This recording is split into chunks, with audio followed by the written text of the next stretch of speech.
नमस्कार, आप देख रहे हैं दूरदर्शन समाचार। आपके साथ मैं हूं पराक्रम सिंह शेखावत। बताएंगे आपको आज दिन भर से जुड़ी बड़ी और महत्वपूर्ण खबरें। समाचार की शुरुआत सुर्खियों के साथ। प्रधानमंत्री नरेंद्र मोदी ने युवाओं को प्रदान किए 61,000 से अधिक नियुक्ति पत्र। कहा, व्यापार समझौते युवाओं के लिए खोल रहे नए द्वार। आर्थिक प्रगति और सुधारों से पैदा हुए अभूतपूर्व अवसर।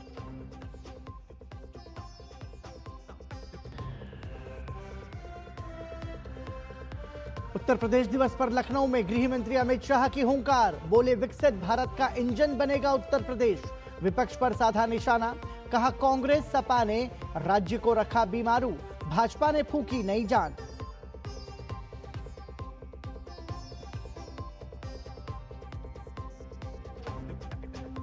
मतदाता दिवस की पूर्व संध्या पर मुख्य चुनाव आयुक्त ज्ञानेश कुमार का संदेश। कहा, 1 वर्ष के भीतर आयोग ने एसआईआर सहित की करीब 30 महत्वपूर्ण पहल। शुद्ध मतदाता सूची को बताया मजबूत लोकतंत्र की आधारशिला।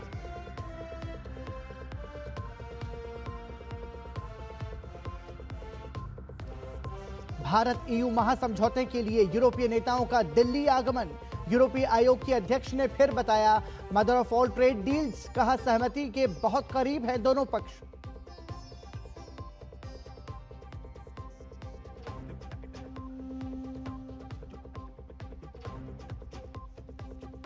T20 विश्व कप 2026 से बाहर हुई बांग्लादेश की क्रिकेट टीम। बांग्लादेश की जगह ग्रुप सी में स्कॉटलैंड को मिली जगह। आईसीसी ने औपचारिक रूप से की फैसले की घोषणा।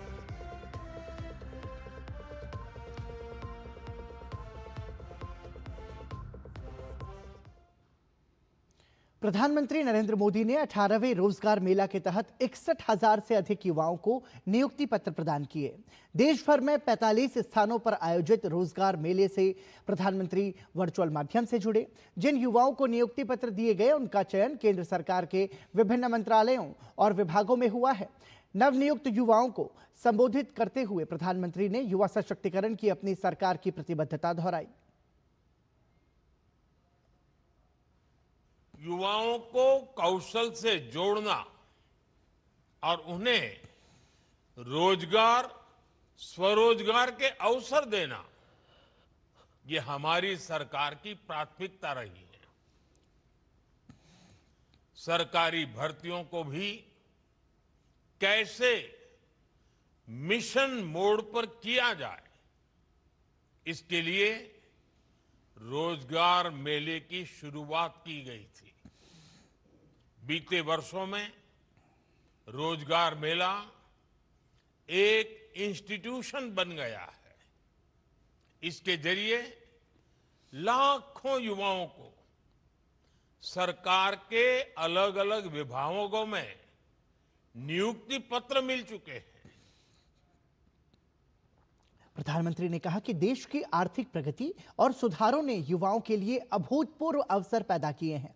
प्रधानमंत्री ने कहा कि विभिन्न देशों के साथ हो रहे व्यापार समझौते भी युवाओं के लिए नई संभावनाएं साथ ला रहे हैं। हमारी सरकार का निरंतर प्रयास है कि भारत की युवा शक्ति के लिए देश दुनिया में नए नए अवसर बने। आज भारत सरकार अनेक देशों से ट्रेड और मोबिलिटी एग्रीमेंट कर रही है। ये ट्रेड एग्रीमेंट भारत के युवाओं के लिए अनेकों नए अवसर लेकर आ रहे हैं। और प्रधानमंत्री ने नवनियुक्त युवाओं से नागरिक समस्याओं के समाधान पर विशेष ध्यान देने का आह्वान किया। प्रधानमंत्री ने इस बात पर खुशी जताई कि नवनियुक्त युवाओं में नारी शक्ति की भी बड़ी हिस्सेदारी है। प्रधानमंत्री ने कहा कि भारत पर दुनिया का बढ़ता भरोसा भी हमारे युवाओं के लिए बड़े अवसर पैदा कर रहा है। भारत दुनिया की एकमात्र बड़ी इकोनॉमी है जिसने एक दशक में जीडीपी को डबल किया है। आज दुनिया के 100 से अधिक देश भारत में एफडीआई के जरिए निवेश कर रहे हैं।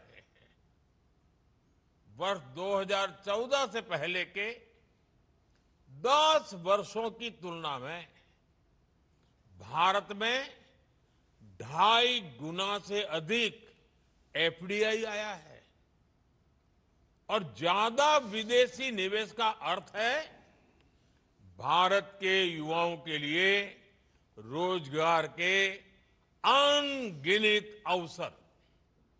भारत तिब्बत सीमा पुलिस बल के सीमा द्वार कैंप देहरादून में भी रोजगार मेले का भव्य आयोजन किया गया। कार्यक्रम में केंद्रीय राज्य मंत्री अजय टम्टा मुख्य अतिथि के रूप में शामिल हुए। इस मौके पर बड़ी संख्या में नवनियुक्त युवा जनप्रतिनिधि और वरिष्ठ अधिकारी मौजूद रहे। देहरादून केंद्र के माध्यम से सीमा सुरक्षा बल, केंद्रीय रिजर्व पुलिस बल और असम राइफल्स सहित अन्य केंद्रीय संगठनों में कुल 253 युवाओं को नियुक्ति पत्र वितरित किए गए।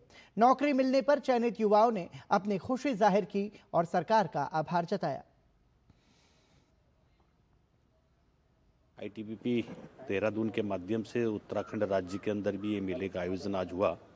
आज पूरे देश भर के 61,000 से ज़्यादा लोगों को नियुक्ति पत्र मिलना, 2022 में इसकी शुरुआत करना, लगभग 11 लाख लोगों को 2022 से लेकर अभी तक भारत सरकार के विभिन्न विभागों में रोजगार करने का अवसर मिल रहा है, साथ ही राष्ट्र सेवा करने का अवसर मिल रहा है और जो 2047 का विजन है उसको सफल करने का भी उनको ये अवसर मिल रहा है।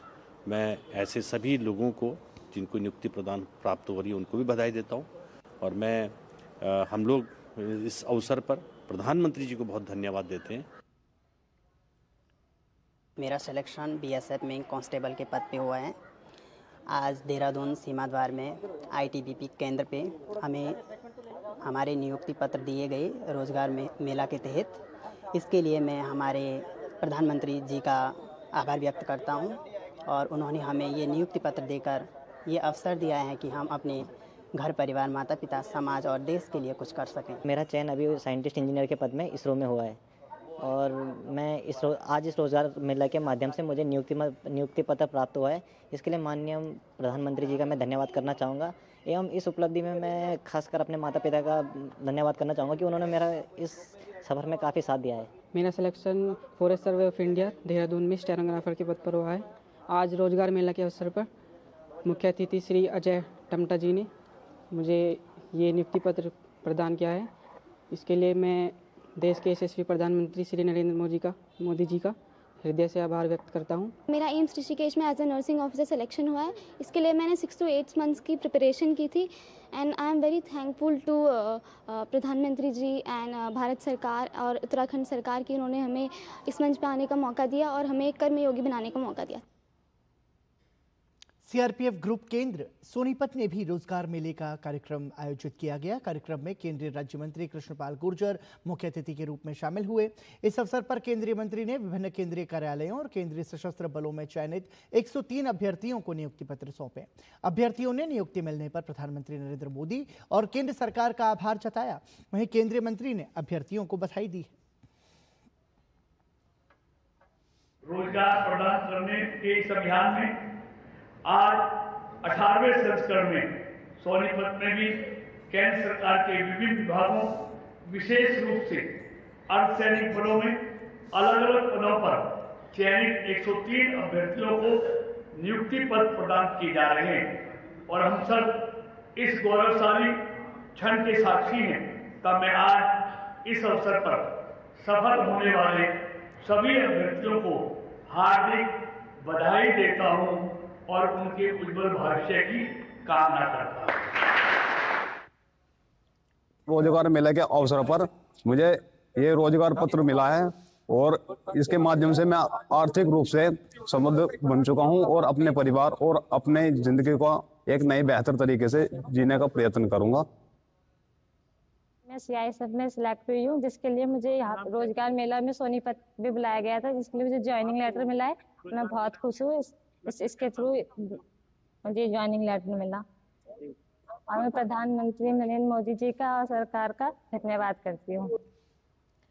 चंडीगढ़ के आईटीबीपी कैंपस में आयोजित रोजगार मेले में मुख्य अतिथि के तौर पर केंद्रीय मंत्री हरदीप सिंह पुरी पहुंचे। इस दौरान उन्होंने 107 अभ्यर्थियों को नियुक्ति पत्र दिए। तो वहीं इस मौके पर उन्होंने कहा, रोजगार मेले में महिलाएं भी बड़ी संख्या में शामिल हुई हैं, जिन्हें नियुक्ति पत्र दिए गए हैं। सरकारी जो विभाग हैं हमारे, उनमें जो वैकेंसीज रहती थी बड़ी देर फिल नहीं होती थी, और आज के जो कार्यक्रम में मैंने देखा कि बहुत सारे हमारी जो सिक्योरिटी सिस्टम में पैरामिलिट्री फोर्सेस हैं, सीआईएसएफ, सीआरपीएफ, आईटीबीपी, उनमें काफ़ी अपॉइंटमेंट लेटर्स दिए गए। और दूसरी मेरे को बहुत खुशी की बात है, जैसे माननीय प्रधानमंत्री जी ने भी कहा कि इसमें हमारी बहनें, महिलाएं, उन्होंने भी बड़े अच्छे संख्या में गृह मंत्रालय और सिक्योरिटी एपरेटस पे मुझे लगा एम्फोसिस थी। और हमारे जो आईटीबीपी के चीफ हैं यहाँ के वेस्टर्न कमांड के, उनसे बात कर रहा था, इनका जो दायित्व है वो अर्बन नक्सल अफेक्टेड एरियाज है, इंसर्जेंसी अफेक्टेड एरियाज है, उनको भी कवर करता है। सीआईएसएफ में अभी पोस्ट मिली है और कांस्टेबल की पोस्ट मिली है मुझे, और जो मेरी ट्रेनिंग है वो 16 फेब को स्टार्ट है और मेरी ज्वाइनिंग राजस्थान में आई। रोज़गार मेला की तरफ से मुझे ज्वाइनिंग लेटर मिला है और हरदीप सिंह पुरी का मैं बहुत बहुत दिल से शुक्रिया करना चाहती हूँ जो उन्होंने मुझे ज्वाइनिंग लेटर दिया है। प्रधानमंत्री नरेंद्र मोदी जी का बहुत बहुत धन्यवाद करना चाहता हूं, क्योंकि उनके द्वारा ये चलाई गई मुहिम रोज़गार मेले में, तो इसके द्वारा हमको नियुक्ति पत्र मिला है, जिससे हमारी ये मेहनत का सबसे बड़ा जो ये प्लेटफॉर्म है आज यहाँ पता चला है। भविष्य की तकनीक की बुनियाद अब भारत की प्राथमिकता बन चुकी है। सेमीकंडक्टर और आर्टिफिशियल इंटेलिजेंस के वैश्विक मानचित्र पर भारत साझेदारी से नेतृत्व की ओर कदम बढ़ा रहा है। यूरोप दौरे पर केंद्रीय मंत्री अश्विनी वैष्णव की पहल देश के चिप मिशन और डिजिटल आत्मनिर्भरता की दिशा तय करती दिख रही है।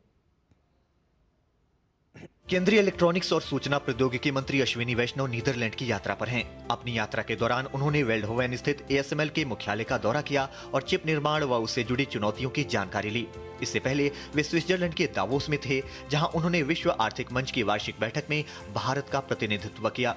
उन्होंने इस बैठक को भारतीय तकनीक के लिए अहम बताते हुए कहा कि AI के क्षेत्र में भारत को वैश्विक दिग्गजों का भरपूर सहयोग मिल रहा है। Very significant meetings, the semiconductor roundtable, where practically all the big leaders of semiconductor world were present. They showed the confidence in India's journey so far, and they would like to contribute to our journey in every which way. The AI leaders were very excited at the R&D, which is the research which is happening in our country, and the models which are getting developed. And the diversity of our country is again a major factor by which India's AI capabilities will grow to a different level. Bharat में chip निर्माण की प्रगति पर खुशी जताते हुए अश्विनी वैष्णव ने कहा कि इस क्षेत्र को विस्तार देने के लिए देश में आधुनिक बुनियादी ढांचा विकसित किया जा रहा है। उन्होंने इस बात पर जोर दिया कि ASML के साथ सहयोग से भारतीय सेमीकंडक्टर उद्योग को नई गति मिलेगी। India's strength in AI is very consistent across the 5 layers of the AI stack. Application layer, we will become the leaders. Models are today, our sovereign models are getting developed, which are very good and which have the capability of solving 95% of the problems that we have. And the chip layer, as you have seen in the semiconductor mission, is developing very well. Infra layer, close to $70 billion and growing every day. Just got the update yesterday that the investment is now close to $90 billion. केंद्रीय मंत्री के अनुसार भारत अब दुनिया के top 5 semiconductor देशों में शामिल होने की ओर तेजी से अग्रसर है। उन्होंने उम्मीद जताई कि इस साल देश में पहला व्यावसायिक उत्पादन शुरू हो जाएगा और इसी वर्ष कुल 4 प्लांट काम करना शुरू कर देंगे। When we started the semiconductor mission on 1st Jan 2022, we had taken a target that within 5 years we should start the commercial production. Very glad to say that the first commercial production will start in 2026 itself. Actually, 4 of the plants will start their commercial production in 2026. The pilot production have started already in 3 plants in 2025 itself. Now the equipment manufacturers are coming to India. The material manufacturing ecosystem is also getting set up. बता दें कि ASML semiconductor उद्योग की दुनिया की अग्रणी आपूर्तिकर्ता company है, जो चिप निर्माताओं को सिलिकॉन पर सूक्ष्म पैटर्न बनाने के लिए अत्याधुनिक मशीन प्रदान करती है। ऐसे में ASML के साथ भारत की साझेदारी से देश के AI टेक इकोसिस्टम को बड़ा बूस्ट मिलने की संभावना है। Bureau report, DD news. Bharat 2035 तक अपने निर्यात को लगभग 3 गुना बढ़ाकर 1.3 ट्रिलियन डॉलर तक ले जाने की योजना बना रहा है। इसके लिए भारत सरकार मैन्युफैक्चरिंग आधारित विकास पर जोर दे रही है और नियमों को सरल बनाने के साथ निवेश आकर्षित करने का प्रयास कर रही है। यह प्रधानमंत्री नरेंद्र मोदी का भारत को वैश्विक मैन्युफैक्चरिंग हब बनाने का तीसरा बड़ा कदम है। सरकार ने 15 प्रमुख मैन्युफैक्चरिंग सेक्टर चिन्हित किए हैं, जिनमें हाई एंड सेमीकंडक्टर, धातु, इलेक्ट्रॉनिक्स और लेदर शामिल है। विशेषज्ञों का मानना है कि व्यापार माहौल सुधारने से उत्पादन बढ़ेगा और भारतीय उत्पाद वैश्विक बाजार में प्रतिस्पर्धी बनेंगे। ये पहल ऐसे समय में की जा रही है जब वैश्विक स्तर पर अनिश्चितता, सप्लाई चेन दबाव और भू राजनीतिक तनाव बढ़े हुए हैं। इसके बावजूद भारत को एक स्थिर ग्रोथ इंजन और भरोसेमंद वैकल्पिक मैन्युफैक्चरिंग गंतव्य के रूप में देखा जा रहा है। फिक्की के ताजा सर्वे में वित्तीय वर्ष 2026 की तीसरी तिमाही में मैन्युफैक्चरिंग प्रदर्शन रिकॉर्ड स्तर पर पहुंचा है। 91% कंपनियों ने उत्पादन बेहतर या स्थिर बताया, जो पिछली तिमाही में 87% था। वहीं 86% कंपनियों को उम्मीद है कि उनके ऑर्डर पहले जैसे या उससे बेहतर रहेंगे। वित्त मंत्रालय ने सोशल मीडिया प्लेटफॉर्म X पर एक जानकारी साझा करते हुए बताया कि रिवाइज्ड क्रेडिट गारंटी स्कीम के तहत सूक्ष्म, लघु और मध्यम उद्यमों को क्रेडिट फ्लो में बड़ा बढ़ावा मिला है। मंत्रालय के अनुसार वित्त वर्ष 2024-25 में MSMEs को 3 लाख करोड़ रुपए से अधिक की क्रेडिट गारंटी स्वीकृत की गई। मंत्रालय ने बताया कि इस योजना के तहत गारंटी कवरेज की सीमा बढ़ाकर 10 करोड़ कर दी गई है, जबकि क्रेडिट की लागत में भी लगभग 1% की कमी की गई है। इसके अलावा योजना के माध्यम से 2 लाख करोड़ तक का अतिरिक्त बिना किसी गारंटी वाला ऋण उपलब्ध कराया जा रहा है। यह रिवाइज्ड स्कीम MSMEs को आसान, सस्ता और अधिक सुलभ वित्त उपलब्ध कराने की दिशा में एक अहम कदम है, जिससे कारोबार, निवेश और रोजगार को बढ़ावा मिलेगा। उत्तर प्रदेश दिवस के अवसर पर लखनऊ में कार्यक्रम का आयोजन किया गया। कार्यक्रम में केंद्रीय गृह मंत्री अमित शाह और उत्तर प्रदेश के मुख्यमंत्री योगी आदित्यनाथ शामिल हुए। इस दौरान केंद्रीय गृह मंत्री अमित शाह ने राज्य के 5 विभूतियों को उत्तर प्रदेश गौरव सम्मान 2025-26 से सम्मानित किया। कार्यक्रम में केंद्रीय गृह मंत्री अमित शाह ने विपक्षी पार्टियों पर निशाना साधते हुए कहा कि कांग्रेस और सपा ने उत्तर प्रदेश को बीमारू राज्य बनाकर रखा था, लेकिन भाजपा के नेतृत्व में राज्य तेजी से विकसित हो रहा है।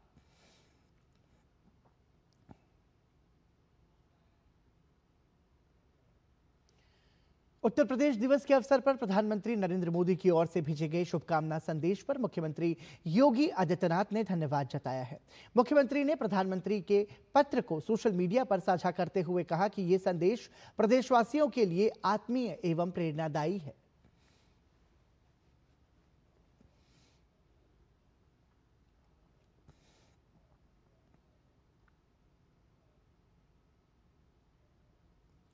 त्रिपुरा के अगरवुड बाजार के लिए 2000 करोड़ वार्षिक टर्नओवर की क्षमता विकसित की जा सकती है, यह कहना है केंद्रीय मंत्री ज्योतिरादित्य सिंधिया का। उन्होंने उत्तर त्रिपुरा के कदमतला में agarwood cluster common processing centre की आधारशिला रखी और बताया कि दूसरा केंद्र असम के गोलाघाट में बनेगा। दोनों पर कुल 80 करोड़ की लागत आएगी।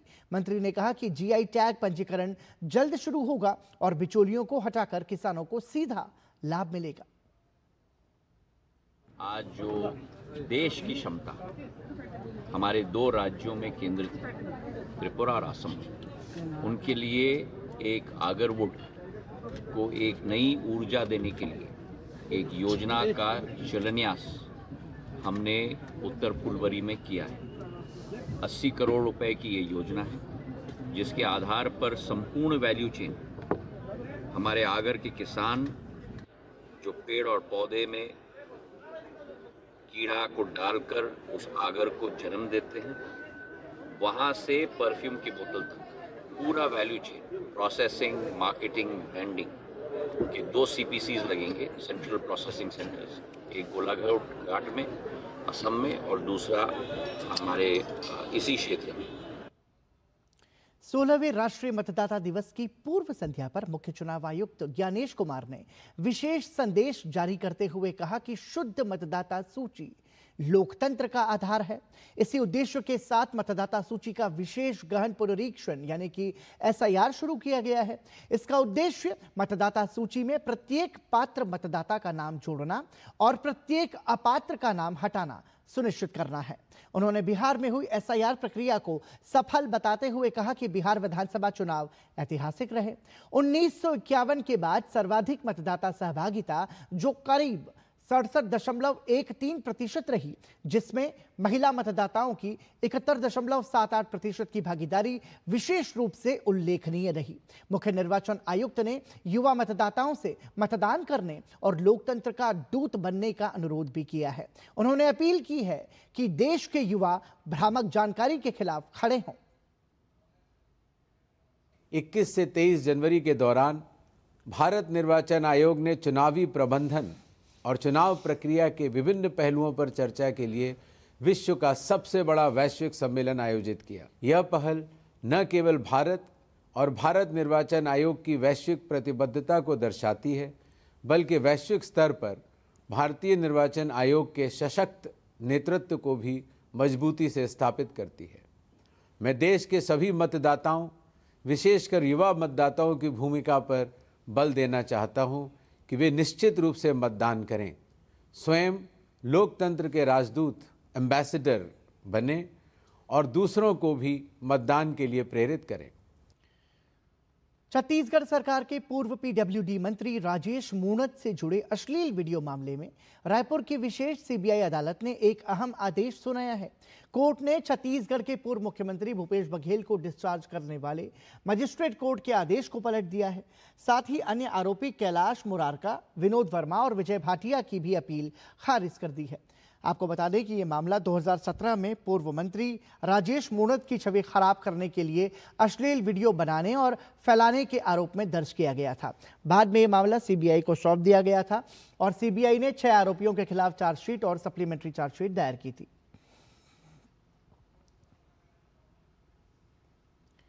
यूरोपियन कमीशन की अध्यक्ष उर्सुला वॉन डेर लियेन राजकीय यात्रा पर भारत आई हैं। दिल्ली एयरपोर्ट पर उनका शानदार स्वागत और वाणिज्य और उद्योग राज्य मंत्री जितिन प्रसाद ने किया। यूरोपियन आयोग की अध्यक्ष उर्सुला 26 जनवरी को दिल्ली में आयोजित गणतंत्र दिवस समारोह में मुख्य अतिथि होंगी। इसके साथ ही भारत और यूरोपियन यूनियन रणनीतिक साझेदारी के अगले चरण की शुरुआत के लिए भी उनका यह दौरा काफी महत्वपूर्ण है। उर्सुला ने भारत EU के बीच होने वाले समझौते को फिर से mother of all trade deals बताया है। उन्होंने सोशल मीडिया प्लेटफॉर्म X पर लिखा कि दोनों पक्ष सहमति के बेहद करीब हैं। वहीं उनके दौरे पर विदेश मंत्रालय ने कहा कि दुनिया के 2 सबसे बड़े लोकतंत्र होने के नाते भारत और यूरोपियन यूनियन आपसी विश्वास और साझा मूल्यों पर आधारित साझेदारी साझा करते हैं।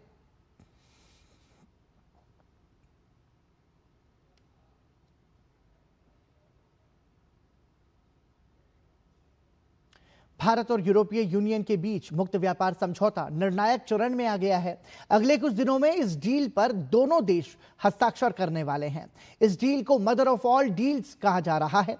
एक और जहां इस समझौते से यूरोप को भारत जैसा बड़ा बाजार मिलेगा, वहीं भारतीय उत्पादों की पहुंच भी दुनिया के एक बड़े हिस्से में आसानी से हो जाएगी। आइए आपको एक रिपोर्ट के जरिए बताते हैं कि क्यों इस समझौते को मदर ऑफ ऑल डील्स कहा जा रहा है।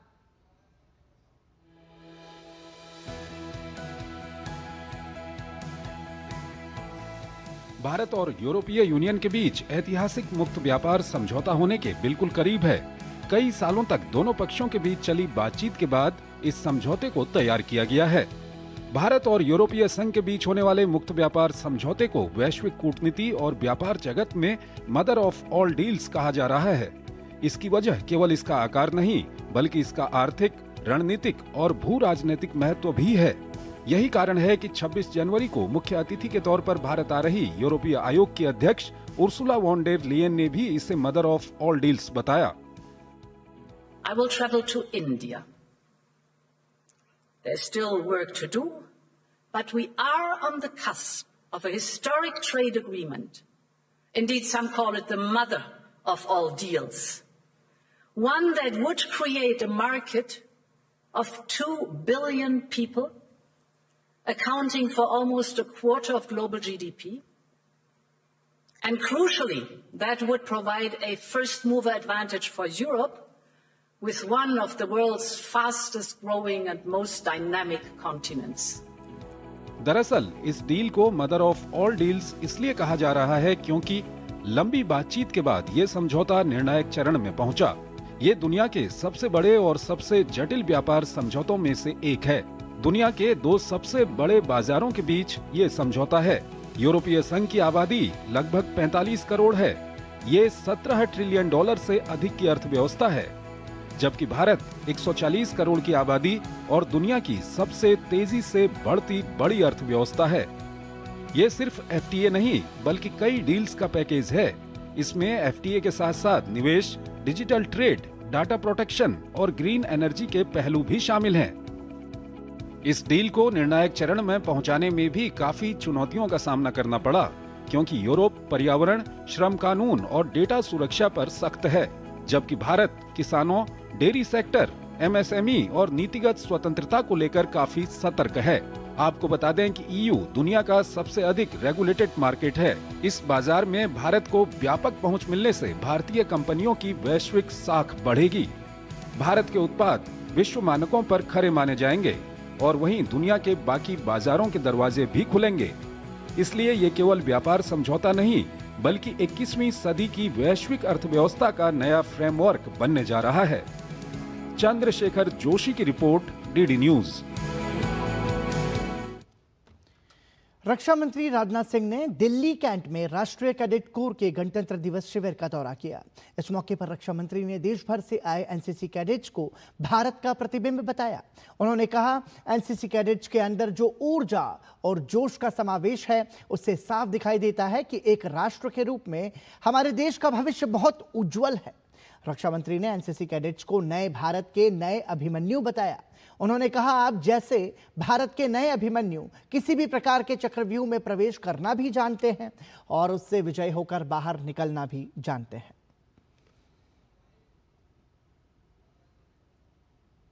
जो होता है कि इतनी कम उम्र में परमात्मा ने आप सबको इतनी प्रतिभा दी है, आपके अंदर इतना टैलेंट दिया है, यह कोई छोटी बात नहीं है। मैं आप सबके द्वारा लाए गए इनोवेटिव सब सारे जो आपके कंसेप्ट थे, आइडियाज थे, उसको देख रहा था। जब अलग अलग सेक्टर्स में आपकी अचीवमेंट्स को देख रहा था, जब आपकी कल्चरल परफॉर्मेंस को मैं यहाँ पर देख रहा था, मैं सच कहूँ तो मैं स्वयं को भी गौरवान्वित महसूस कर रहा था। साथियों, जब भी मैं एनसीसी के अपने कैडेट से मिलता हूं तो उन कैडेट्स में मुझे सिर्फ कुछ एक व्यक्ति नहीं दिखाई देता, एक पर्सन नहीं दिखाई देता, बल्कि आप सभी के अंदर मुझे भारत का प्रतिबिंब दिखाई देता है। एनसीसी का कैडेट मैं रहा हूं, मैं भी रहा हूं, और मैं जानता हूं कि सभी एनसीसी में पार्टिसिपेट करने के लिए इच्छुक नहीं होते हैं। एक राष्ट्र के रूप में मैं पूरे विश्वास के साथ कह सकता हूं, आप सबको देखने के बाद, कि भारत का भविष्य उज्जवल है, यह मैं पूरे विश्वास के साथ कह सकता हूं आप सबको। रक्षा मंत्री राजनाथ सिंह ने कहा, एनसीसी कैडेट्स का राष्ट्र निर्माण में महत्वपूर्ण योगदान है। उन्होंने कहा, ऑपरेशन सिंदूर के दौरान देश भर में जो मॉक ड्रिल आयोजित की गई थी उसमें एनसीसी कैडेट्स की बड़ी भूमिका रही। ऑपरेशन सिंदूर के बाद मैं भुज में अपने सैनिकों के साथ मिलने गया था और मुझे अपने वीर जवानों के साथ साथ वहां की कुछ एनसीसी के कैडेट से भी मिलने का अवसर मिला था। और यह देखकर मुझे बहुत अच्छा लगा कि हमारी सेकंड लाइन ऑफ डिफेंस भी अपने पूरे जोश में, जैसे हमारे आर्म फोर्स के जवान थे, फोर्सेस जवान थे, वैसे ही हमारे एनसीसी कैडेट। और मुझे यह भी बताया गया कि ऑपरेशन सिंदूर के दौरान देश भर में ये मॉक ड्रिल्स किए गए, तो उसमें हमारे एनसीसी कैडेट्स ने भी जनता को जागरूक करने में बहुत ही महत्वपूर्ण भूमिका आप सबने निभाई है।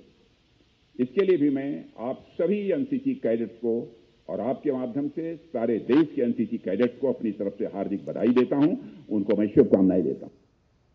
रक्षा मंत्री राजनाथ सिंह ने एनसीसी के गणतंत्र दिवस शिविर में 2 कैडेट्स को रक्षा मंत्री पदक और 4 कैडेट्स को रक्षा मंत्री प्रशंसा पत्र से सम्मानित किया। कैडेट्स को उनकी उत्कृष्ट प्रदर्शन और कर्तव्य निष्ठा के लिए प्रदान किए गए पुरस्कार में रक्षा मंत्री पदक जम्मू कश्मीर और लद्दाख निदेशालय की कैडेट अर्पुन दीप कौर और पश्चिम बंगाल और सिक्किम निदेशालय के कैडेट पालडेन लेप्चा को प्रदान किया गया। वहीं कर्नाटक और गोवा निदेशालय की पेटी ऑफिसर लीशा देजप्पा सुवर्णा मध्य प्रदेश और छत्तीसगढ़ निदेशालय के जूनियर अंडर ऑफिसर पवन बघेल, उत्तर पूर्वी क्षेत्र निदेशालय की कॉर्पोरेल राधा दोरजी और उत्तराखंड निदेशालय की कैडेट प्रिंस सिंह राणा को प्रशस्ति पत्र से सम्मानित किया गया। 77वें गणतंत्र दिवस समारोह के लिए कर्तव्य पथ और आसपास के इलाकों में सुरक्षा के सख्त इंतजाम किए गए हैं। पुलिस ने सुरक्षा व्यवस्था को चाक चौबंद करने के लिए बड़ी संख्या में सुरक्षाकर्मी तैनात किए हैं। इसके साथ ही ड्रोन और सीसीटीवी से चप्पे चप्पे पर निगरानी रखी जाएगी। हमारे संवाददाता मुकेश शुक्ला ने सुरक्षा व्यवस्था का जायजा लिया।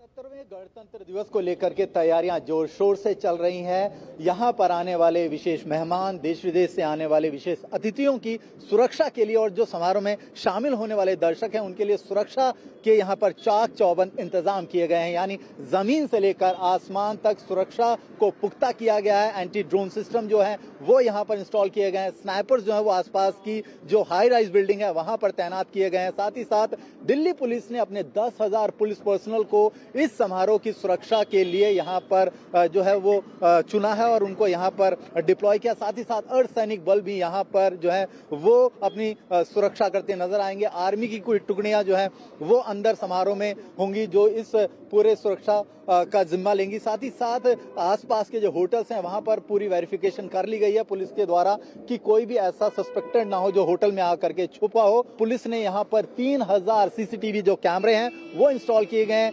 30 उसके लिए वहां पर जो है वो कंट्रोल यूनिट्स बनाई गई हैं, कंट्रोल रूम बनाए गए हैं। वहां पर उनकी पल पल की मॉनिटरिंग होगी। हर आने जाने वाले व्यक्ति का वेरिफिकेशन होगा, उसकी पहचान सुनिश्चित की जाएगी और साथ ही साथ 3 लेयर सिक्योरिटीज जो है वो पैदल चलने वाले यात्रियों के लिए होगी और साथ ही साथ जो गाड़ी से आ रहे हैं उनको भी इसी सुरक्षा से हो करके गुजरना पड़ेगा। यानी सुरक्षा में किसी भी तरह की कोई चूक ना हो, इसको लेकर के जो सिक्योरिटी पर्सनल हैं वो पूरी तरह से ट्रेन किए जा चुके हैं और 10 से ज्यादा उनकी ट्रेनिंग की जा चुकी है। फोन को छोड़ करके आपको कोई भी इलेक्ट्रॉनिक डिवाइस यहाँ नहीं लेके आना है। खाने पीने की कोई वस्तु यहाँ पर आप लेकर के नहीं आ सकते हैं। जो पुलिस है उसने यहाँ पर इस बार फेस रिकॉग्निशन जो सिस्टम है वो लगाया। दिल्ली पुलिस के पास विशेष जो है चश्मे इसके लिए उनके जो जवान है उनको दिए गए हैं। उसके अंदर हर एक ऐसे संदिग्ध का डेटा होगा जिस पर दिल्ली पुलिस को शक है या अलग एजेंसीज को शक है कि वो उस दिन यहाँ पर गड़बड़ी कर सकते हैं, तो वो अगर मास्क भी पहनेंगे तो भी वो रिकॉग्निशन सिस्टम उनको पहचान लेगा। झांकियों के दौरान जो भी यहाँ पर लोग होंगे या उस परेड के दौरान यहाँ पर जो भी गेस्ट मौजूद होंगे उनको कोई दिक्कत ना हो, आने जाने वाले व्यक्ति को दिक्कत ना हो। देश इसको हर्षोल्लास के साथ मनाए और इस जो समारोह में है वो जो भी यहाँ पर शामिल हो रहे हैं उनके लिए यहाँ पर तमाम सुविधाएं जो हैं वो सुनिश्चित की गई हैं। कैमरा प्रवीण के साथ में मुकेश शुक्ला, डीडी न्यूज दिल्ली। इस बार गणतंत्र दिवस पर दूरदर्शन अपने OTT प्लेटफॉर्म वेव्स पर गणतंत्र परेड की लाइव स्ट्रीमिंग 4K रिजोल्यूशन में करेगा। सूचना और प्रसारण मंत्रालय के सचिव संजय जाजू ने दूरदर्शन के कंट्रोल रूम तैयारियों का जायजा लिया। देखिए हमारे संवाददाता विशाल बैरिस्टो की ये खास रिपोर्ट। 77वें गणतंत्र दिवस की सुनहरी सुबह में कर्तव्य पथ पर भारत की आत्मनिर्भर सैन्य ताकत का शानदार प्रदर्शन और सांस्कृतिक विरासत की रंग बिरंगी झांकी देखने को मिलेगी। हर बार की तरह इस बार भी घर बैठे दर्शक इस ऐतिहासिक परेड को हाई रेजोल्यूशन में देख सकेंगे। इस बार डीडी अपने OTT प्लेटफॉर्म वेब्स पर गणतंत्र दिवस परेड की पूरी कवरेज को 4K रेजोल्यूशन में स्ट्रीम कर रहा है। इसके लिए दूरदर्शन की टीम ने विशेष तैयारी की है। सूचना और प्रसारण सचिव संजय जाजू ने इस तैयारी का जायजा लिया। इस मौके पर दूरदर्शन के महानिदेशक भी मौजूद रहे। दूरदर्शन के बहुत व्यापक इंतजाम इस बार हुए हैं रिपब्लिक डे के सेलिब्रेशंस को देश भर तक पहुंचाने के लिए। यहीं से पूरा एक सिंगल फीड हमारे देश भर की सारी चैनल्स को, सारे OTTs को जाता है। उसी के अरेंजमेंट्स आज मैं रिव्यू करने के लिए यहाँ पर मौजूद हुआ हूँ। बहुत बड़ा हमारा स्टाफ पूरे इस काम को मुस्तैदी से करने के लिए तैयार है। लगभग 50 कैमरास हर जगह पे लगाए हुए हैं ताकि प्रसारण और करीबी तौर से देखा जा सके। इसके अलावा 4K का प्रसारण रहेगा और ये पूरा प्रसारण हमारे OTT चैनल वेव्स के ऊपर भी चलेगा। तो सारे अरेंजमेंट्स बहुत अच्छे चल रहे हैं, मौसम भी बहुत साफ है, तो मुझे पूरा उम्मीद है कि इस बार हमारा प्रसारण उच्च कोटि का रहेगा। गणतंत्र दिवस की पूरी परेड हाई क्वालिटी में दिखे, इसके लिए कर्तव्य पथ पर 4K रेजोल्यूशन वाली 2 OB वैन तैनात की गई हैं। राष्ट्रपति भवन से लेके और कर्तव्य पथ और वॉर मेमोरियल तीनों जगह हमारी 4K सेटअप लगा है और हम लेटेस्ट 4K कवरेज से पूरा कवर कर रहे हैं। अराउंड 52 कैमराज हमारे ऑल ओवर द प्लेस लगे हुए हैं, जो हमारे दर्शकों को हर जगह का पूरा शॉट दिखाएंगे, हर कवरेज दिखाएंगे। राष्ट्रपति भवन से लेकर कर्तव्य पथ तक हर एंगल को कवर करने के लिए दूरदर्शन ने 50 से ज्यादा कैमरे लगाए हैं। यहाँ जो भी परेड सामने से आएगी उनके शॉट्स बनाना है, उनके लॉन्ग शॉट्स बनाना है उनके, तो यहाँ बड़ा अहम रोल होता है। यहाँ तमाम VIP सामने बैठते हैं, PM यहाँ से निकलेंगे, पूरा सेना की टुकड़ियाँ यहाँ से निकलेंगी, तो उनके हमको शॉट्स देना है। यहाँ से करीब 50 कैमरामैन इधर ड्यूटी पे लगे हुए हैं। मैं खास करके इसी सर करेंट में मेरा ड्यूटी है। ये करीब 40 से 50 फीट तक ऊपर जा सकते हैं। यहाँ से कर्तव्य पथ का जो जाइजेंटिक जो व्यू है वो इस क्रेन से हम लोग दे रहे हैं। टोटल कंटिजेंट का पासिंग आउट परेड सब यहीं से, जो लॉन्ग शॉट जो है मैग्निफिकेशन शॉट इससे मिलता है। गणतंत्र दिवस से पहले दिल्ली का मौसम भी बदला हुआ है। बारिश जैसी स्थिति बनने पर लाइव स्ट्रीमिंग के लिए बैकअप भी तैयार किया गया है। पूरा इंटायर कवरेज करने के लिए भी हम लोग जनरली 3 सेटअप लगाते हैं और उन तीनों सेटअप को आपस में कनेक्ट करना होता है। 50+ कैमरे लगते हैं, तो उन सबको इंटीग्रेट करके हमें ये कवरेज देना होता है। और फिर ऊपर से जो आप लोग को पता है कि रिहर्सल के टाइम में कितनी बारिश हुई, उसको भी हमने ध्यान में रखते हुए हमने कंटीजेंसी अरेंजमेंट किए हैं। दूरदर्शन न्यूज पब्लिक ब्रॉडकास्टर है जो हर साल गणतंत्र दिवस के कार्यक्रम का लाइव प्रसारण करता रहा है। गुजरे सालों की तरह ही इस साल भी पूरा देश घर बैठे गणतंत्र दिवस की परेड देख पाएगा। राष्ट्रपति भवन से लेकर कर्तव्य पथ तक 50 से ज्यादा कैमरे चप्पे चप्पे पर तैनात हैं। दूरदर्शन के लोग दिन रात मेहनत कर रहे हैं और खराब मौसम के बावजूद पूरी कोशिश है ताकि आप तक पहुंच सके गणतंत्र दिवस का शानदार प्रसारण। कैमरामैन उत्तम के साथ में विशाल Bairstow, DD news, Delhi. Telangana के आदिलाबाद जिले के आदिवासी शिक्षक थोडासम कैलाश को गणतंत्र दिवस परेड पर 2 बड़े सम्मान मिलने जा रहे हैं। लुप्तप्राय आदिवासी भाषाओं के संरक्षण और प्रचार प्रसार में उल्लेखनीय योगदान के लिए भारत सरकार ने उन्हें कर्तव्य पथ पर आयोजित समारोह में आमंत्रित किया है। साथ ही गवर्नर एक्सीलेंस अवार्ड से भी सम्मानित किया जाएगा। थोडासम कैलाश ने खुशी जाहिर करते हुए कहा, मातृभाषा के लिए सम्मान मिलना मेरे लिए बहुत बड़ी उपलब्धि है।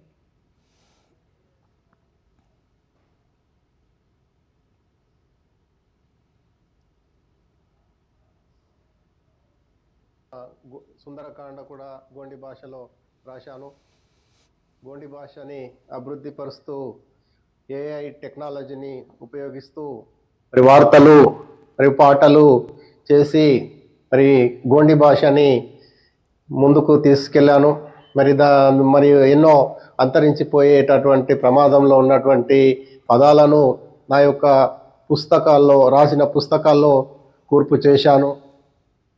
राष्ट्रीय स्कूल बैंड प्रतियोगिता 2025-26 की ग्रैंड फिनाले का आयोजन आज नई दिल्ली में किया गया। गणतंत्र दिवस समारोह 2026 के तहत आयोजित इस प्रतियोगिता के ग्रैंड फिनाले में देश के 11 राज्यों की 18 स्कूल बैंड टीमों ने अपनी प्रतिभा का प्रदर्शन किया। स्कूली बच्चों ने इस प्रतियोगिता के जरिए अनुशासन, टीम वर्क और सांस्कृतिक गौरव का शानदार नजारा पेश किया। रक्षा राज्य मंत्री संजय सेठ प्रतियोगिता के समापन समारोह में शामिल हुए और विजेताओं को सम्मानित किया। रक्षा मंत्रालय और शिक्षा मंत्रालय ने संयुक्त रूप से राष्ट्रीय स्कूल बैंड प्रतियोगिता का आयोजन किया। देश भर से लगभग 18,000 बच्चे, ऐसे लगभग 763 टीम, और जो भाव था कि देश प्रेम, और जितने भी बैंड वादक थे, अद्भुत था, बहुत अद्भुत नज़ारा। ये तो 7वीं बार हो रहा है, 23 से तो रिपब्लिक डे सेलिब्रेशन में ऐड हो गया है। जो स्कूल के बच्चों का परफॉर्मेंस था, किसी का कम नहीं था। ये परफॉर्मेंस एक तो भाव दिखाता है देश प्रेम का, और जो सीमा पे हमारे लाखों सैनिक 24/7 जो देश की रक्षा, हमारे प्यारे न्यारे तिरंगे की रक्षा करते हैं, उनको भी सैल्यूट है। रक्षा मंत्रालय ने पीएम विश्वकर्मा योजना, आत्मनिर्भर भारत फंड, खादी विकास योजना और महिला कॉयर योजना के तहत प्रशिक्षित कारीगरों और लाभार्थियों को 26 जनवरी 2026 को कर्तव्य पथ पर गणतंत्र दिवस परेड में विशेष अतिथि के रूप में आमंत्रित किया है। कुल 399 विशेष अतिथि समारोह में शामिल होंगे जो देश भर से आए हैं। 25 जनवरी 2026 को एमएसएमई मंत्री जीतन राम मांझी और राज्य मंत्री शोभा करंदलाजे उनके सम्मान में रात्रि भोज देंगे। इसके बाद अतिथि ऐतिहासिक स्मारकों और प्रधानमंत्री संग्रहालय का दौरा करेंगे।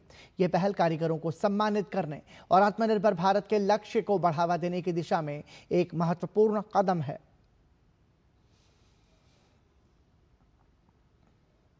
प्रसिद्ध उद्योगपति नवीन जिंदल ने नई दिल्ली में तिरंगा की राष्ट्रीय यात्रा विषय पर समारोह का आयोजन किया। इस अवसर पर दिल्ली की मुख्यमंत्री रेखा गुप्ता सहित कई गणमान्य व्यक्ति उपस्थित रहे। जिंदल परिवार ने T20 विश्व कप विजेता दृष्टिबाधित महिला क्रिकेट टीम के सदस्यों को सम्मानित किया। 23 जनवरी 2004 को सर्वोच्च न्यायालय ने भारतीय नागरिकों को कानून का पालन करते हुए राष्ट्रीय ध्वज को सम्मानपूर्वक फहराने का ऐतिहासिक फैसला सुनाया था। इसके बाद फ्लैग फाउंडेशन ऑफ इंडिया ने अब तक देश भर में 200 से अधिक स्थानों पर प्रतीकात्मक रूप से विशाल झंडे लगाए हैं। साथ ही पुराने झंडों को रिसाइकल कर फिर से प्रयोग में लाने के लिए वो प्रयासरत हैं। आज हम फ्लैग डे के रूप में 23 जनवरी को हम फ्लैग डे के रूप में मनाते हैं, क्योंकि 23 जनवरी 2004 को माननीय उच्चतम न्यायालय ने एक ऐतिहासिक फैसला सुनाया था और जिसमें कहा था कि हर भारतीय नागरिक को ये अधिकार है कि वो हर रोज़ अपने देश के सबसे पावन प्रतीक अपने राष्ट्रीय ध्वज को दर्शा सकते हैं। हम IIT के साथ इंडियन इंस्टीट्यूट ऑफ टेक्नोलॉजी के साथ काम कर रहे हैं कि किस तरह से उसको श्रेड करके उसको नए फाइबर्स डाल करके नया उसमें कलर डाल करके उसको नया कर दिया जाए। तो उनको भी एक नए पुराने झंडों को नया किया जाएगा और रिसाइकिल किया जाएगा, जिसके अंदर हमें लोगों का बहुत इसके अंदर हमें समर्थन मिल रहा है। T20 विश्व कप विजेता दृष्टिबाधित महिला क्रिकेट टीम की कप्तान दीपिका ने कहा कि विश्व कप जीतने के बाद उनके जीवन में व्यापक बदलाव आए हैं। खासकर उनके खेल को देश भर में सराहा जा रहा है। Really proud of all the हमारा प्लेयर्स, सच में बहुत बहुत खुश है हम लोगों को। और हम लोगों को पूरा ब्लाइंड क्रिकेट सबको पता नहीं था, अभी सब रिकग्नाइज करते हैं हम लोगों को और हमारा प्लेयर्स को कुछ अलग अलग स्टेट में उन लोगों को बहुत फैसिलिटी मिल रहे हैं, उन लोगों को गवर्नमेंट जॉब भी मिल रहे हैं। ये पूरा क्रिकेट वजह से हम लोगों को हो गया। और जनवरी 26 स्पेशल डे हम लोगों को, और हम पूरा टीम एंटायर टीम हम वेट कर रहे हैं और झंडा उठाने के। इस बाद में मैं बोलती हूँ सबको हैप्पी रिपब्लिक डे।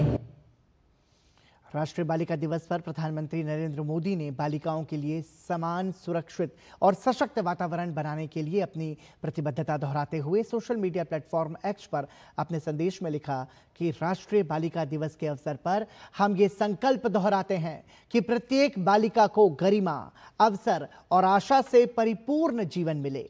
पिछले 10 वर्षों में हमने बालिकाओं के लिए बेहतर शिक्षा, कौशल विकास और स्वास्थ्य सेवाओं पर विशेष ध्यान दिया है। इससे ऐसा वातावरण सुनिश्चित हुआ है जिसमें बालिकाएं फल फूल सकें और विकसित भारत के निर्माण में प्रभावी योगदान दे सकें। आगरा के फतेहपुर सीकरी में स्थित हजरत शेख सलीमुद्दीन चिश्ती की दरगाह पर बसंत के मौके पर सूफियाना रंग बिखर गया। पीले फूलों, खुशबूदार चादरों और रूहानी नगमों के बीच बसंत का ये उत्सव मोहब्बत, भाईचारे और सर्वधर्म की एकता का पैगाम देता हुआ नजर आया।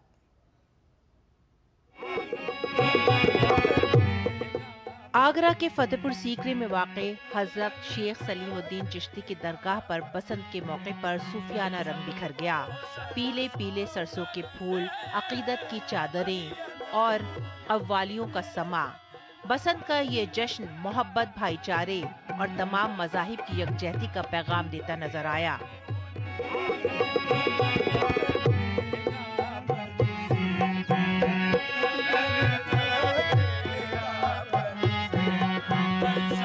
ये दरगाह वही मुक़द्दस मकाम है जहां मुग़ल बादशाह अकबर ने औलाद की मन्नत मांगी थी। हजरत शेख सलीम चिश्ती की दुआ के बाद अकबर को जहांगीर जैसा जानशीन मिला। ये दरगाह गवाह है तारीख की, अकीदत की, उम्मीद की, यकीन की और मुल्क की यकजहती की।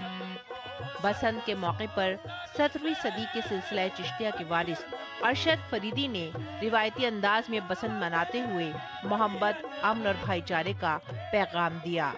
सूफी रिवायत इंसान को इंसान से जोड़ती है, चाहे उसका मजहब या अकीदा कुछ भी हो। इस मौके पर मशहूर दास्तान गो सैयद साहिल आका ने दास्ताने बहार पेश की और बताया कि किस तरह से 700 साल पहले हजरत अमीर खुसरू ने हजरत निजामुद्दीन औलिया की खिदमत में बहार के पीले पीले फूल पेश किए थे। दरवाजे पे पहुंचा तो उसने कहा, तेरे दर आ कबूतर बन जाता बाज है, तेरे दर पे आ कबूतर बन जाता बाज है। अव्वालों की महफिल क्या सजी कि जैसे पूरा का पूरा आलम झूम उठा। बसंत का ये पैगाम, ये जश्न एक त्योहार नहीं है, बल्कि ये इस बात की अलामत है कि सूफी बुजुर्गों के दर हमेशा हर किसी के लिए खुले रहते हैं। उनके यहाँ सिर्फ मोहब्बत की गंगा जमुना बहती है। मोहब्बत का ये दरिया आज भी हर किसी को सराबोर करता है। सादिया अलीम की रिपोर्ट, डीडी न्यूज़।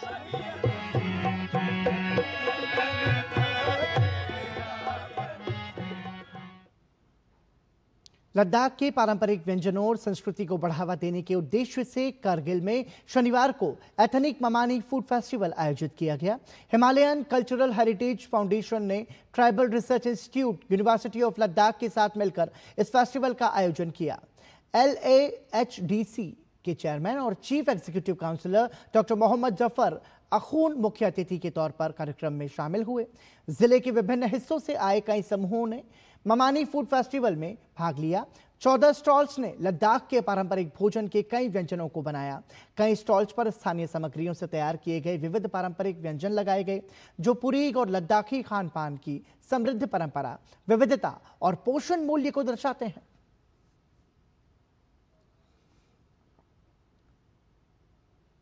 नई दिल्ली के भारत मंडपम में द्वितीय वैश्विक बौद्ध शिखर सम्मेलन 2026 का आयोजन किया गया। कार्यक्रम में केंद्रीय मंत्री किरेन रिजिजू और केंद्रीय संस्कृति एवं पर्यटन मंत्री गजेंद्र सिंह शेखावत मुख्य अतिथि के रूप में शामिल हुए। इस दौरान सामूहिक ज्ञान, एकजुट आवाज और पारस्परिक सह अस्तित्व विषय पर विचार विमर्श भी किया गया। कार्यक्रम को संबोधित करते हुए केंद्रीय मंत्री किरेन रिजिजू ने कहा कि भारत उस पवित्र भूमि का प्रतिनिधित्व करता है जहां बौद्ध धर्म का उद्भव हुआ और यह हमारे लिए अत्यंत गर्व का विषय है। सबसे बड़ा जिम्मेदारी मैं मानता हूं कि हम लोग उस भूमि से हैं जहां से बुद्ध धर्म का जन्म हुआ और यहां से विश्व भर में बुद्ध धर्म फैलाया गया है। तो इस भारत भूमि का नागरिक होने के नाते हमारा विशेष दायित्व है। कभी कभी हम खुद ही नहीं समझते हैं कि हम कितना पवित्र धरती में जन्मे हैं। लोग इस धरती को चूमने के लिए आते हैं। मैंने कई लाखों लोगों से विदेश में जो बौद्ध है या बुद्ध धर्म को जो मानते हैं या उसको सम्मान देते हैं, उन लोगों से मैंने सुना है कि जीवन काल में भारतवर्ष एक बार जाना है और उस धरती को चूमना है जिस धरती ने बुद्ध धर्म को जन्म दिया है। बौद्ध धर्म को आगे बढ़ाने के लिए भारत सरकार द्वारा किए जा रहे प्रयासों की जानकारी देते हुए केंद्रीय संस्कृति एवं पर्यटन मंत्री गजेंद्र सिंह शेखावत ने कहा कि प्रधानमंत्री नरेंद्र मोदी के नेतृत्व में कई देशों में भगवान बुद्ध के अवशेषों की अंतर्राष्ट्रीय प्रदर्शनियों का आयोजन किया गया। साथ ही उन्होंने कहा कि प्रधानमंत्री मोदी के नेतृत्व में भारत बौद्ध संवाद के लिए एक वैश्विक मंच के रूप में उभरा है। Over the past few years, under the active leadership of the Ministry of Culture, under guidance of Prime Minister Modi ji, and in partnership with IBC and our diplomatic missions, India has organized international expositions of the sacred relics of Lord Buddha in Thailand, in Vietnam, and recently in Russia and Bhutan.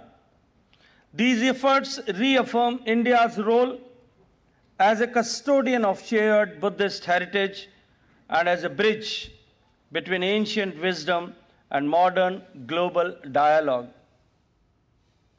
Myanmar में आज शाम भूकंप के हल्के झटके महसूस किए गए। रिएक्टर स्केल पर भूकंप की तीव्रता 3.4 मापी गई। भूकंप 24 जनवरी 2026 को शाम 7:48 और 44 सेकंड पर आया। भूकंप का केंद्र 22.92 डिग्री उत्तरी अक्षांश और 93.35 डिग्री पूर्वी देशांतर पर स्थित था, जबकि इसकी गहराई जमीन से लगभग 40 किलोमीटर नीचे दर्ज की गई। फिलहाल भूकंप से किसी तरह के जानमाल के नुकसान की कोई सूचना नहीं है। प्रशासन स्थिति पर नजर बनाए हुए है। आईसीसी ने आगामी टी20 विश्व कप के लिए बांग्लादेश के स्थान पर स्कॉटलैंड को शामिल कर लिया है। बांग्लादेश ने भारत आने से मना कर दिया था। आईसीसी ने बांग्लादेश की सुरक्षा से जुड़ी चिंताओं को बेबुनियाद बताया था। आईसीसी ने वोटिंग के जरिए फैसला किया था कि बांग्लादेश को टी20 विश्व कप खेलने के लिए भारत आना ही होगा, वरना उनके स्थान पर किसी और टीम को शामिल कर लिया जाएगा। आईसीसी और बांग्लादेश क्रिकेट बोर्ड के बीच चली 3 हफ्ते की बातचीत के बाद यह फैसला निकल कर आया। टी20 विश्व कप की शुरुआत 7 फरवरी से होने जा रही है।